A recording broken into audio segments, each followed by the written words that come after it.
Padre Pio était dans le confessionnal, lorsqu'une femme, éperdue, est entrée. Elle implorait sa protection, disant que sa maison était attaquée. Padre Pio l'a interrompue avec une question inattendue. « Avez-vous un miroir dans votre chambre, ma fille ?» La femme s'est figée. « Oui, père, j'en ai un. » Padre Pio a fermé les yeux. Une longue pause. Et quand il les a rouverts, il a dit « C'est par là qu'ils entrent. Brisez-le, aujourd'hui même. » La femme a pensé que c'était de la folie, mais elle l'a fait.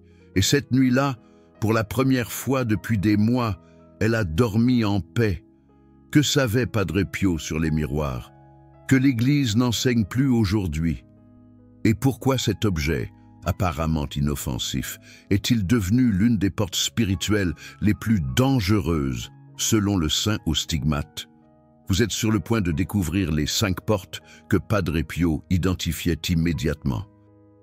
Lorsqu'il visitait une maison sous attaque spirituelle, ce ne sont pas des superstitions, ce sont des observations documentées dans des lettres, des témoignages de confrères et des récits de familles qu'il a aidés personnellement.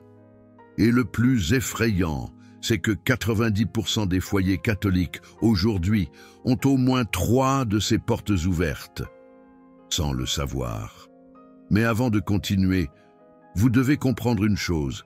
Quand Padre Pio révélait ses portes à quelqu'un, ce n'était pas une suggestion, c'était un ordre spirituel, parce qu'il voyait ce que vous ne voyez pas. Il discernait l'activité démoniaque invisible qui se sert de ces brèches, et ceux qui écoutaient et obéissaient étaient libérés. Ceux qui ignoraient subissaient des conséquences pires.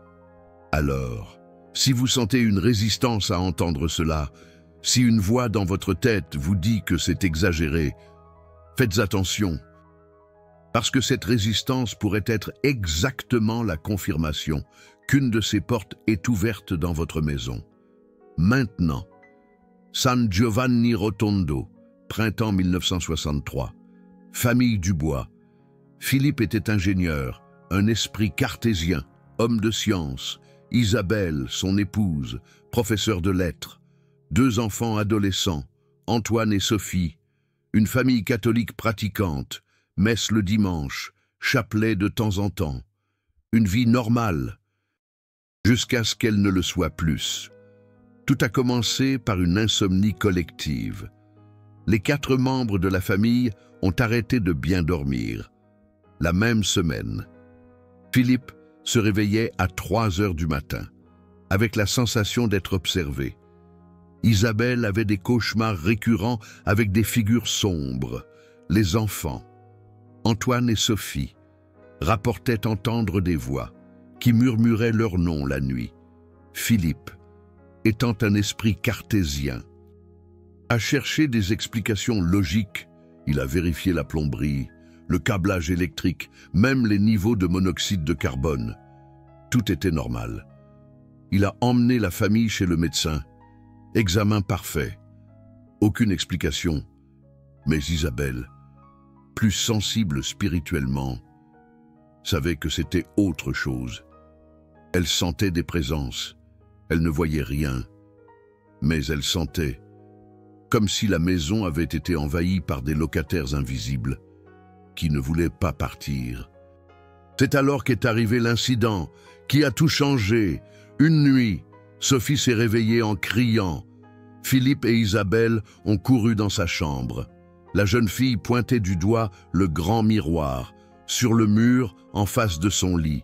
Elle jurait avoir vu quelque chose bouger, à l'intérieur du miroir, pas un reflet, quelque chose à l'intérieur, comme si le miroir était une fenêtre, vers un autre endroit. Philippe, même effrayé, a tenté de rationaliser. Il a dit que c'était un cauchemar, que l'esprit joue des tours la nuit. Mais Isabelle a remarqué quelque chose. Quand elle s'est approchée du miroir, elle a senti un froid, qui ne venait pas de l'air. Il venait du verre, comme si le miroir irradiait une température glaciale. Et alors elle s'est souvenue, une voisine âgée avait commenté des mois auparavant. Attention aux miroirs dans les chambres, surtout en face des lits, ils ouvrent des portails. Isabelle avait ri à l'époque. Maintenant, Elle ne riait plus. Le lendemain, elle est allée à San Giovanni Rotondo. Elle est arrivée tôt, a attendu des heures pour parler à Padre Pio. Quand elle a finalement réussi, elle a tout raconté. Padre Pio ne l'a même pas laissé terminer. « Combien de miroirs avez-vous dans la maison, ma fille ?» Isabelle a hésité. Elle ne savait pas exactement. Plusieurs. Chambre du couple, chambre des enfants, salle de bain, couloir. Padre Pio a hoché la tête lentement. Les miroirs sont des portails naturels. Dans le monde spirituel, ils ne reflètent pas, ils connectent. Quand vous placez un miroir dans une chambre, surtout en face du lit, vous créez une fenêtre permanente entre le monde physique et le monde spirituel. Et tout ce qui passe par cette fenêtre n'est pas bénin. Isabelle a senti un frisson lui parcourir l'échine. Mais cela n'est pas enseigné dans l'Église, père. Padre Pio a soupiré. Beaucoup de choses ne sont plus enseignées. L'Église a trop simplifié ces dernières décennies, mais les démons n'ont pas simplifié leurs tactiques. Ils se sont adaptés, et les miroirs sont l'un de leurs outils favoris maintenant, parce que personne n'alerte plus à ce sujet. Il a continué. Quand vous dormez, votre âme devient vulnérable. La garde spirituelle baisse.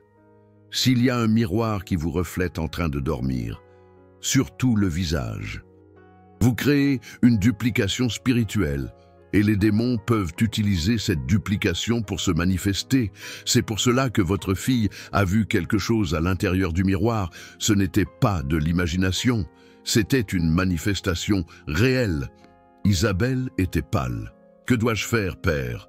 Retirez tous les miroirs des chambres, immédiatement. Si vous ne pouvez pas les retirer, couvrez-les avec un tissu la nuit, mais l'idéal est de les enlever complètement. Et il y a plus, dites-moi, regardez-vous des séries télévisées ?» La question a pris Isabelle par surprise. Oui, quelques fois par semaine. Padre Pio a fermé les yeux comme s'il ressentait une douleur physique. C'est la deuxième porte. Les séries télévisées sont chargées de sorcellerie subliminale. Les scénaristes ne le savent pas, mais des esprits malins dictent des scènes, des dialogues, des situations qui normalisent le péché, la trahison, l'occultisme. Quand vous regardez régulièrement, vous ouvrez votre esprit et votre maison à ces esprits. Ils entrent à travers la télévision et restent. Isabelle voulait contredire, mais quelque chose à l'intérieur d'elle confirmait que cela avait du sens. Padre Pio n'avait pas terminé. Troisième porte, les objets d'occasion. Avez-vous acheté quelque chose d'usagé récemment? Un meuble ancien? Des vêtements de friperie? Isabelle s'est souvenue, 3 mois auparavant. Philippe avait rapporté un bureau ancien d'une vente aux enchères. Il avait dit que c'était une pièce de valeur historique. Il était dans son bureau depuis lors. Et les problèmes ont commencé quand? Isabelle a fait les calculs mentalement. 3 mois auparavant, exactement quand le bureau est arrivé. Padre Pio a acquiescé. Les objets chargent l'énergie spirituelle de ceux qui les ont possédés. Si le propriétaire précédent vivait dans le péché, pratiquait l'occultisme, ou était sous un mauvais sort, l'objet peut charger des démons annexés. Quand vous l'apportez à la maison, vous apportez les démons avec. Le bureau doit sortir. Et s'il est de grande valeur sentimentale ou financière, il doit être exorcisé par un prêtre avant de rester dans la maison. Isabelle était en train de tout traiter. Miroirs, séries télévisées, objets usagés. 3 portes qu'elle n'avait jamais considérées. Padre Pio a levé 4 doigts. 4e porte. Les conversations. Vous ou votre mari parlez-vous en mal d'autres personnes à la maison? Des commérages? Du jugement? Isabelle a baissé les yeux. Oui, elle et Philippe avaient eu l'habitude de commenter les voisins. Les collègues de travail, les problèmes des autres, rien de méchant, juste des conversations ordinaires. Padre Pio était direct. Il n'existe pas de commérages inoffensifs. Chaque fois que vous jugez quelqu'un à voix haute chez vous, vous invoquez un démon de division. Ce démon se nourrit de discorde, Et il ne se contente pas d'écouter, il commence à créer la discorde dans la maison elle-même. C'est pourquoi les familles qui commèrent ensemble finissent par se disputer. Entre elles, et il y a la cinquième porte, la pire de toutes. Isabelle retint son souffle. Le manque de pardon. Gardez-vous de la rancune envers quelqu'un, une vieille blessure, un ressentiment non résolu? Isabelle sentit une boule dans sa gorge. Oui, elle avait une sœur à qui elle ne parlait plus depuis 5 ans à cause d'une histoire d'héritage. Une blessure profonde, non pardonnée. Padre Pio posa sa main sur son épaule. C'est la porte la plus large. Le manque de pardon est une invitation ouverte au tourment démoniaque. La Bible est claire. Si vous ne pardonnez pas, vous êtes livré au bourreau jusqu'à ce que vous ayez payé toute votre dette. Les bourreaux ne sont pas une métaphore. Ce sont des démons littéraux qui ont l'autorité légale pour tourmenter ceux qui ne pardonnent pas. Isabelle commença à pleurer. « Je n'arrive pas à pardonner, Padre. Elle m'a trop blessé. » Padre Pio était ferme, mais compatissant. « Alors vous continuerez à souffrir, parce que tant que vous garderez ce manque de pardon, la porte restera ouverte, et tout ce que vous ferez avec les 4 autres portes sera inutile. » Le pardon n'est pas un sentiment, c'est une décision. Vous décidez de pardonner, et Dieu vous donne la grâce de le ressentir ensuite. Il lui remit un papier avec des instructions écrites à la main. 5 étapes. Retirez les miroirs des chambres aujourd'hui. Arrêtez de regarder les séries télévisées pendant au moins 40 jours. Retirez le bureau de la maison, ou amenez-le-moi pour que je l'exorcise. Arrêtez complètement de dire du mal de qui que ce soit chez vous. Et pardonnez à votre sœur, même si c'est juste dans votre cœur, même si ce n'est pas encore en personne. Et il y a encore une chose. Il ouvrit le tiroir et en sortit un petit flacon d'eau bénite et un chapelet aspergé de l'eau bénite dans chaque pièce, tous les jours pendant une semaine, et récitez le chapelet complet en famille tous les soirs. Cela scellera le processus de fermeture des portes. Isabelle rentra chez elle avec les instructions. Elle raconta tout à Philippe, qui initialement résista, mais en voyant l'état de sa femme et en se souvenant des 3 derniers mois de tourment, il accepta d'essayer. Cet après-midi-là même, Philippe enleva tous les miroirs des chambres.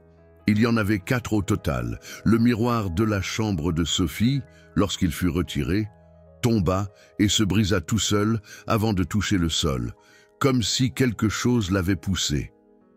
Isabelle éteignit la télévision et avertit la famille, pas de série télévisée pendant 40 jours. Les enfants protestèrent, mais acceptèrent. Le bureau fut plus difficile. Philippe l'avait payé cher, mais quand il essaya de le sortir, il sentit un poids inexplicable, comme si la table était clouée au sol. Il appela un ami à l'aide. Ensemble, ils réussirent. Et au moment où la table sortit par la porte d'entrée, Philippe sentit l'air de la maison changer, plus léger. La partie la plus difficile fut le commérage. Isabelle et Philippe réalisèrent qu'ils disaient du mal des gens presque quotidiennement sans s'en rendre compte. Ils durent se surveiller constamment, et chaque fois qu'ils dérapaient, une atmosphère pesante s'emparait immédiatement de la maison. Mais la porte numéro 5, le pardon, fut la bataille réelle. Isabelle passa 3 jours à essayer de pardonner à sa sœur. Chaque fois qu'elle essayait, la colère revenait. Les souvenirs de la trahison, la douleur, mais elle persista. Le 3e jour, en prière profonde, elle dit à voix haute « Je pardonne », même sans le ressentir. Elle le déclara, et quelque chose d'extraordinaire se produisit. À cet instant précis, elle sentit comme si un poids de tonnes avait été retiré de sa poitrine. Elle pouvait respirer plus profondément. Et pour la première fois depuis 5 ans, elle pensa à sa sœur sans ressentir de haine. Elle ressentit seulement de la tristesse pour la situation. Et la tristesse est un chemin vers la guérison.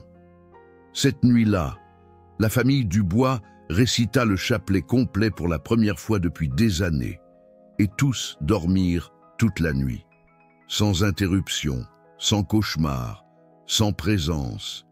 Une semaine plus tard, Isabelle retourna à San Giovanni Rotondo pour remercier Padre Pio.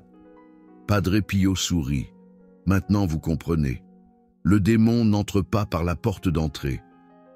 Il entre par les brèches que vous ouvrez sans vous en rendre compte. Et la plupart de ces brèches semblent inoffensives. Un miroir, une série télévisée, une conversation, un objet, une rancune. Mais, spirituellement, ce sont des portails, Isabelle demanda. Pourquoi l'Église n'enseigne-t-elle plus cela? Padre Pio soupira. Parce que l'Église s'est modernisée et a perdu la guerre spirituelle.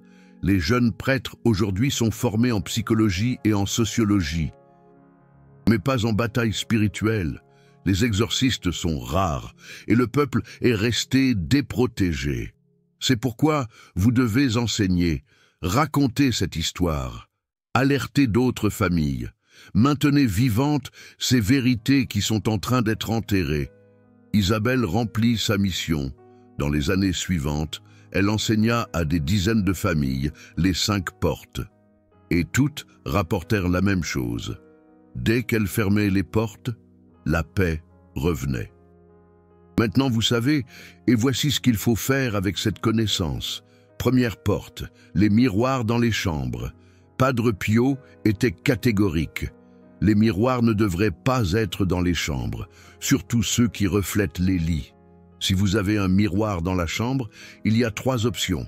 L'enlever complètement, retourner le miroir contre le mur, ou le couvrir avec un tissu épais tous les soirs avant de dormir. Mais pourquoi les miroirs sont-ils des portails? L'explication de Padre Pio était celle-ci. Les miroirs créent une duplication visuelle. Dans le monde spirituel, la duplication peut être exploitée par les démons pour se manifester. Quand vous dormez, votre âme devient plus perméable au monde spirituel. S'il y a un miroir qui duplique votre image, les démons peuvent utiliser cette duplication comme encre pour s'approcher. Cela vous semble étrange?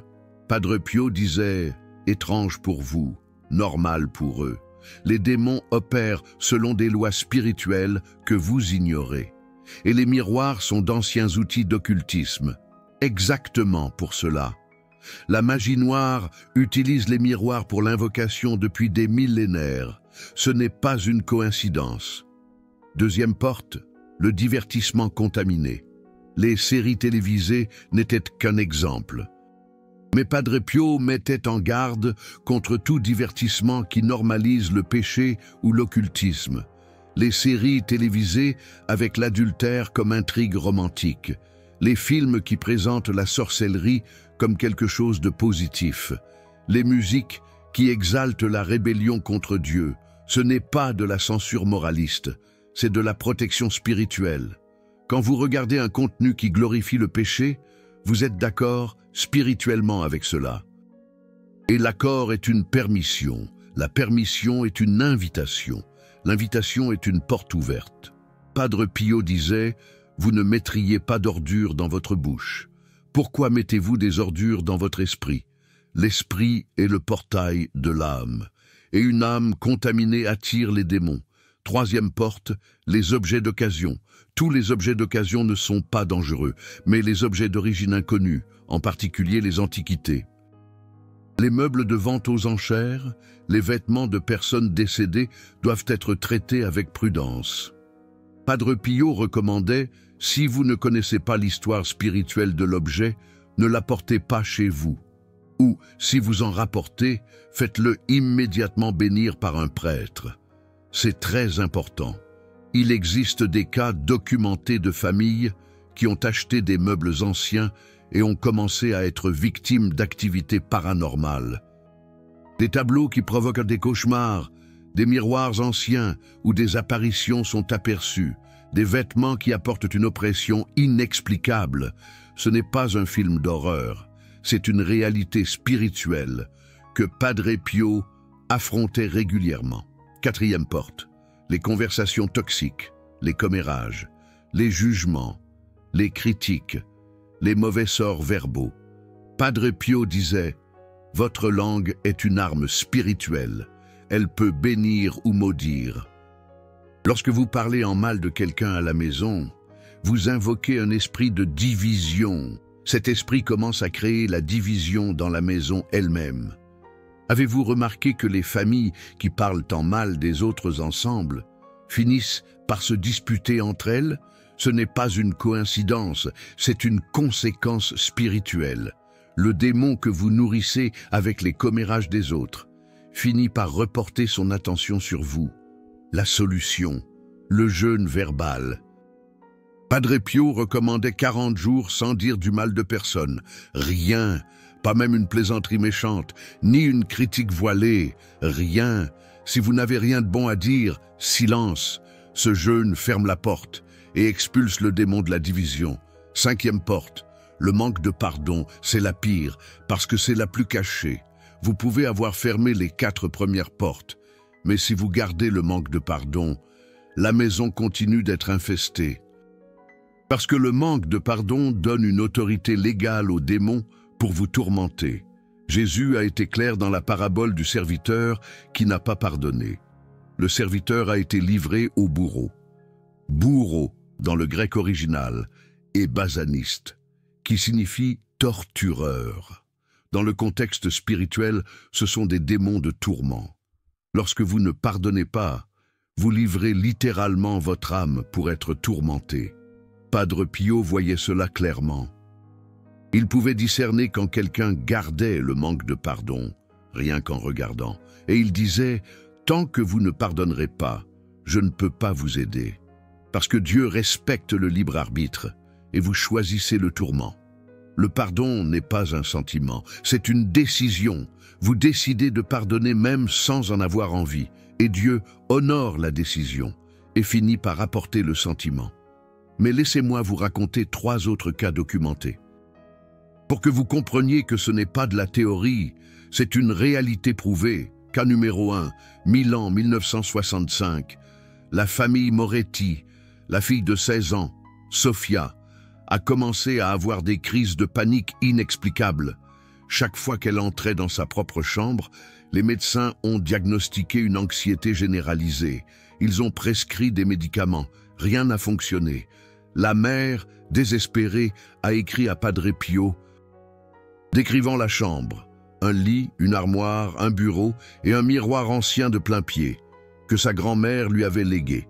Padre Pio a répondu par lettre en 3 jours, « Le miroir et l'encre, enlevez-le immédiatement. » La famille a hésité.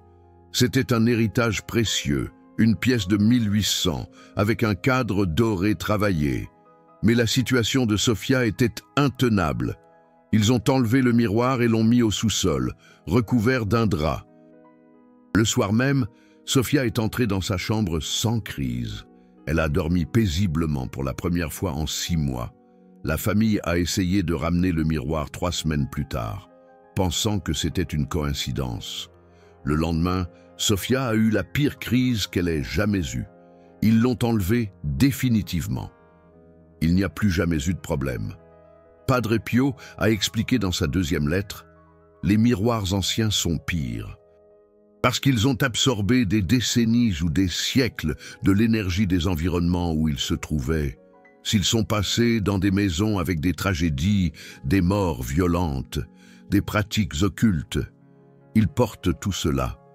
Et lorsque vous les placez dans une chambre, surtout celle d'un jeune vulnérable spirituellement, le miroir devient un portail actif. » Cas numéro 2. Naples, 1964. La famille Gallo. Le couple était au bord du divorce. Des disputes quotidiennes, une haine inexplicable l'un envers l'autre. Ils avaient 15 ans de mariage heureux. Soudain, en 6 mois, tout s'est effondré. Padre Pio, en entendant le cas, a posé des questions spécifiques sur la routine de la maison. Il a découvert qu'il y a 6 mois, ils avaient acheté leur première télévision. Et depuis, ils regardaient une série télévisée ensemble tous les soirs. La série en question avait une intrigue de trahison, de divorce, d'adultère comme une idéalisation. Padre Pio a été direct. Éteignez la télévision pendant 60 jours. un jeûne complet de divertissement. Remplacez-le par un chapelet et une lecture biblique ensemble. Le couple a accepté, sceptique mais désespéré. Dans les 10 premiers jours, ils ont ressenti un manque. Ils voulaient allumer la télé. Ils se disputaient à ce sujet. Mais ils ont persisté. Au jour 15, ils ont eu la première conversation profonde depuis des mois. Au jour 30, ils ont recommencé à rire ensemble. Au jour 60, ils ont renouvelé leurs vœux devant Padre Pio. Il a expliqué, le divertissement n'est pas neutre. Les séries télévisées, avec des thèmes de destruction familiale, invoquent des démons de division. Vous les regardiez ensemble, mais vous étiez spirituellement d'accord avec la destruction matrimoniale dépeinte. Et les démons ont pris cela comme une permission de détruire votre mariage. Quand vous avez coupé la source, vous avez coupé le carburant du démon. Cas numéro 3. Florence, 1962. Une veuve âgée, Madame Carmela. Elle vivait seule depuis 3 ans, depuis le décès de son mari. Elle a commencé à avoir des visites nocturnes. Elle sentait une présence masculine dans la chambre. Elle a même entendu la voix de son défunt mari l'appelant par son nom. Padre Pio a enquêté par lettres. Il a posé des questions sur les objets de son mari qui étaient encore dans la maison. Carmela avait tout gardé intact, ses vêtements dans l'armoire, sa montre sur la table de chevet, sa canne appuyée sur la chaise, ses lunettes de lecture sur l'étagère. Padre Pio a été clair, vous créez un sanctuaire pour les morts. Cela attire les esprits, et ce n'est pas toujours l'esprit de votre mari. Les démons se font passer pour des morts pour gagner l'accès. Carmela a pleuré. Elle ne voulait pas se séparer des affaires de son mari. Padre Pio a été compatissant mais ferme. Garder des souvenirs avec amour est une chose. Maintenir un environnement comme si la personne vivait encore en est une autre. Donner les vêtements. Gardez seulement 1 ou 2 petites pièces comme souvenir, mais démontez l'autel aux morts que vous avez créé sans vous en rendre compte. Carmela a obéi. Elle a donné 90% des affaires de son mari. Elle a gardé seulement son alliance et une photo dans le salon. Les visites nocturnes ont cessé immédiatement. Padre Pio a expliqué, quand vous gardez tout d'un mort comme c'était, vous essayez de retenir sa présence sur terre. Cela crée un vide spirituel que les démons remplissent. Lâcher prise est un acte de foi. Vous croyez que la personne est avec Dieu, pas attachée aux objets terrestres. 3 cas, 3 familles, 3 confirmations de portes différentes. Maintenant, approfondissons comment identifier si chaque porte est ouverte dans votre maison. Signe que la porte des miroirs est ouverte, vous ou quelqu'un de votre famille avez des cauchemars récurrents avec des versions déformées de vous-même. Sensation d'être observé lorsque vous êtes seul devant un miroir. Apercevoir un mouvement dans le miroir avec la vision périphérique qui ne correspond pas à l'environnement réel. Les jeunes enfants refusent de regarder certains miroirs ou disent qu'ils voient des choses à l'intérieur. Des miroirs qui deviennent embués ou froids sans raison apparente. Padre Pio disait « Les enfants voient ce que les adultes ont déjà désensibilisé. Si un enfant a peur d'un miroir spécifique, croyez-le, ce n'est pas de l'imagination. » Signe que la porte du divertissement est ouverte, vous regardez quelque chose. Et ensuite, vous ressentez un poids spirituel, un découragement inexplicable ou une envie de péché liée au contenu regardé. Les disputes dans la famille augmentent les jours où vous regardez certaines émissions, des pensées intrusives qui reflètent des paroles ou des situations de séries télévisées ou de films. Une normalisation progressive de comportements que vous considériez auparavant comme mauvais. Une dépendance à suivre des intrigues, au point de ressentir de l'anxiété si vous manquez un épisode. Padre Pio disait « Si vous avez besoin du divertissement pour fonctionner, le divertissement est devenu une idole. Et une idole, c'est une porte ouverte pour le démon, signe que la porte des objets est ouverte. Vous avez ramené un objet à la maison, et depuis, l'atmosphère a changé. Des cauchemars ont commencé. Des maladies inexplicables sont apparues. Il y a un objet spécifique que personne n'aime. Un toucher ou approcher, des objets qui provoquent de mauvais souvenirs ou des sentiments négatifs intenses, des antiquités qui proviennent de ventes aux enchères, de maisons de personnes décédées ou de brocantes, et qui ont apporté une ambiance pesante dans l'environnement. Padre Pio disait, les objets ne sont pas neutres, ils sont imprégnés par la vie spirituelle de ceux qui les ont possédés. Si vous ressentez un inconfort persistant près d'un objet, faites confiance à votre discernement. Éloignez-le, signe que la porte des conversations est ouverte. Vous dites du mal de quelqu'un et aussitôt après, quelqu'un dit du mal de vous. Des commérages que vous répandez reviennent déformés contre vous. Augmentation des conflits dans la maison après des séances de commérage sur des tiers. Sensation de poids ou de culpabilité après des conversations de jugement. Climat de méfiance, croissant entre les membres de la famille. Padre Pio disait, la langue qui juge les autres sera jugée. La bouche qui répand la discorde recevra la discorde en retour. C'est une loi spirituelle. Vous récoltez ce que vous semez, y compris en parole. Signe que la porte du manque de pardon est ouverte. Vous pensez à la personne qui vous a blessé et vous ressentez une rage physique, un serrement à la poitrine, une boule dans la gorge, des cauchemars récurrents impliquant la personne ou la situation, des maladies physiques inexplicables que les médecins ne parviennent pas à diagnostiquer, en particulier des problèmes cardiaques, gastriques ou dermatologiques, un schéma de relation répétant la même blessure, incapacité de ressentir une joie pleine, comme si quelque chose bloquait toujours. Padre Pio disait, « Le manque de pardon est une prison que vous construisez pour l'offenseur, mais c'est vous qui restez enfermé à l'intérieur. L'offenseur continue sa vie, vous pourrissez dans l'amertume. Le pardon est une clé qui vous libère, pas lui. Maintenant, vous pouvez être en train de penser, mais y a-t-il d'autres portes au-delà de ces 5? Oui, Padre Pio en identifiait beaucoup, mais ces 5 sont les plus courantes et les plus dangereuses. Si vous fermez ces 5, vous sentirez déjà une différence drastique. D'autres portes moins courantes que Padre Pio mentionnait incluent des livres d'occultisme, même si vous ne pratiquez pas, des images d'idoles païennes ou des symboles occultes, même décoratifs, des plantes spécifiques utilisées dans la magie, comme la ruambe, excès ou le Dieffenbachia, pratiquer des superstitions comme ne pas passer sous une échelle ou jeter du sel par-dessus son épaule, parce que la superstition, c'est la foi dans l'objet au lieu de la foi en Dieu. Mais le plus important, c'est de comprendre le principe derrière les portes. Tout ce qui détourne votre confiance de Dieu et la place dans autre chose est une porte potentielle.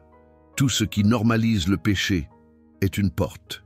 Tout ce qui a une origine occulte est une porte. Tout ce que vous ne pardonnez pas est une porte. Et quand vous fermez ces portes, que se passe-t-il? La famille Dubois a expérimenté une paix immédiate. Mais ce n'était pas seulement une paix émotionnelle. C'étaient des changements pratiques. Antoine, le fils adolescent qui avait de l'insomnie depuis des mois, a recommencé à dormir normalement. Sophie a cessé d'avoir des cauchemars. Philippe a senti la créativité revenir au travail, quelque chose qui était bloqué.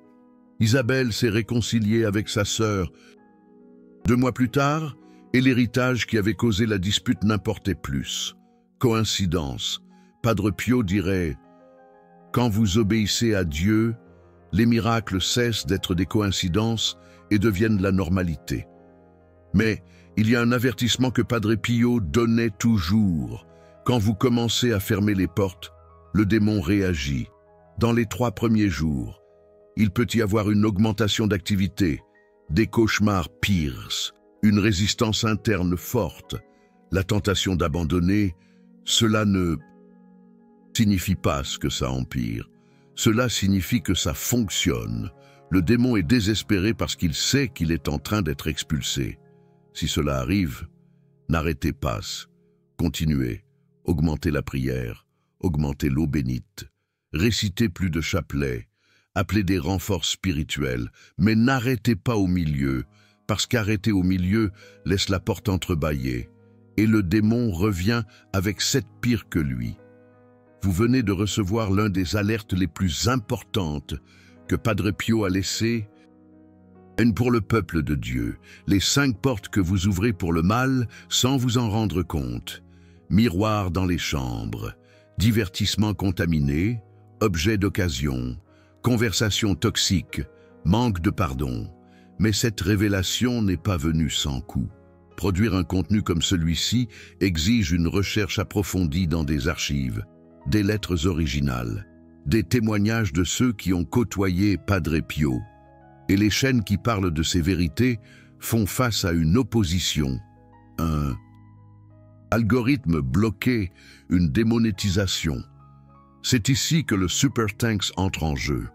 Vous venez de découvrir quelque chose qui peut sauver votre famille d'années de tourments spirituels.